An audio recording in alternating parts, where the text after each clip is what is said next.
सर्वांना श्री स्वामी समर्थ. सर्वजण कशा आहेत? आज मी करणार आहे बटाटे शिजवून घेतल्यात. बटाट्याची अशी धबधबीत आमटी अगदी साधी सिंपल करणार आहे.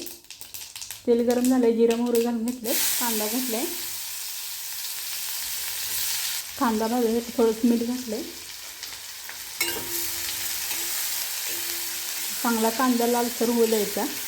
गॅस बारीकच ठेवला आहे मी. कांदा चांगला भाजला की ही लसूण खोबऱ्याचं वाटण करून मी घेतलेलं ते घातलं आहे. ते पण चांगलं परतून घ्यायचं.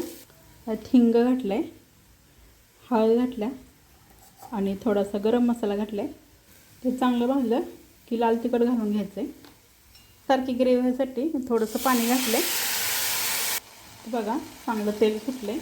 त्यात मी बटाटे शिजवलेले घालून घेते.